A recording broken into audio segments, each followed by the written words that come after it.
Hey guys, it's Miss Cáceres again. So, as usual, we are going to start out with, yep, you guessed it, your heading. Please remember to always write your name, be it your first and last name or your complete name, date, grade, and section. Now, our objective and our I can statement for today is the following. To cite evidence to support inference drawn from a text. And our I can statement is, I can understand what inferencing means and how to use it. Now remember, if you need more time to copy this, you can pause the video or you can even rewind. So, we are still with the story Rogue Wave this week. Remember that it was written by Theodore Taylor and it is a short story.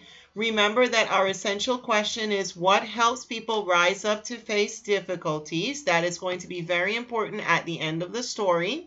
So go thinking on that. Our topic for today is how to make inferences. Authors do not always describe every aspect of a story, character, or setting. Instead, they provide clues to help you make inferences or inferences. There are two different ways of pronouncing that. Logical guesses based on story details and your own knowledge and experience. Making these connections help you understand the plot. To support your inferences, you can cite textual evidence that provides specific information from the text. For example, you can identify story details that show how the setting influences the plot. As you read the story Rogue Wave, notice details and use them to make inferences about the characters, events, and setting. Look at this chart. Now, in this chart, you have three parts: the text evidence, my experience, and inference. Now, another name for my experience can be things that I know, just so you guys have a different perspective of what that means. Text evidence. The title of the story is Rogue Wave, and the setting is a small sailboat. Now, in your experience or things you already know, big waves can be dangerous. So we go back to the text evidence and we think for a second. The story is called Rogue Wave and they're in a small boat. So it's time for us to infer.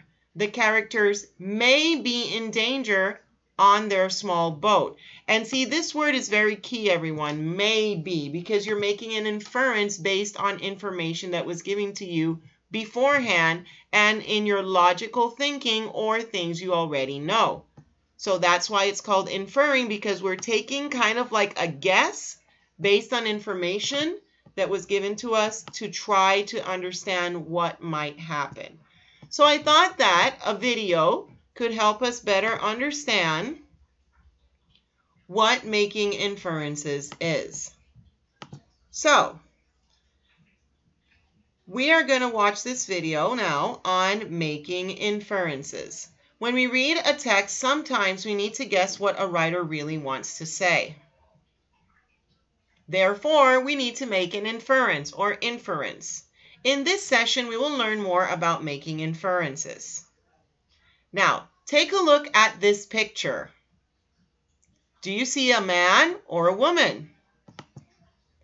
What is he wearing on his eyes?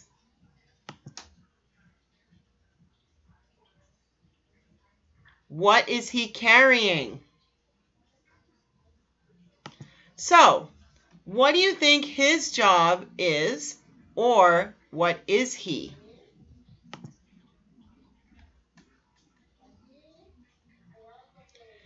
Have you guessed what his job is yet?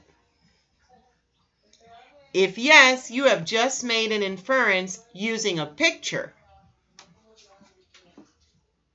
An inference is a conclusion that you make based on facts and evidences that you get combined with your knowledge and experience related to the facts and evidences. Facts, clues, and evidences, plus knowledge and experience equals inference. But you might be asking yourselves, Miss Cáceres, how can I make an inference when I'm reading a text? You know what? That's a really good question. This is how. You can make an inference or a conclusion by combining the clues from what you read, see, or hear with your background knowledge. First, we would focus on what the author said, which are clues from the text, from a picture, or from an observation you've made. What I know, this is the other option I told you guys you could have instead of saying my experience. You can think of it as what I know. This is your background knowledge from previous experiences or learning that you've had. This, summed up, equals your inferences, which is a guessing or a new understanding of something. For example, in the text you're reading, or you read, it says, we need Bob to help us. What the text said is, we need Bob to help us. Now, based on your experience or what you know, what can we say about this text?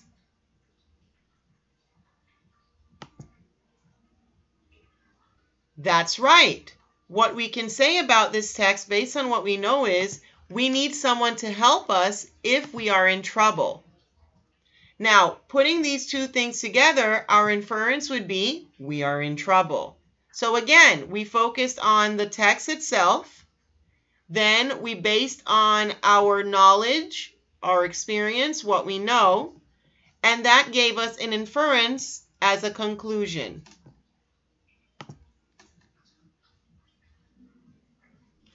Now here's another sentence. The weather had been very hot for weeks.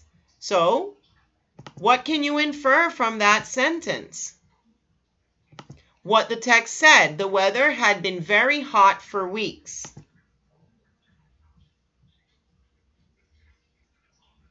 Based on our knowledge, summer is the hottest time of the year.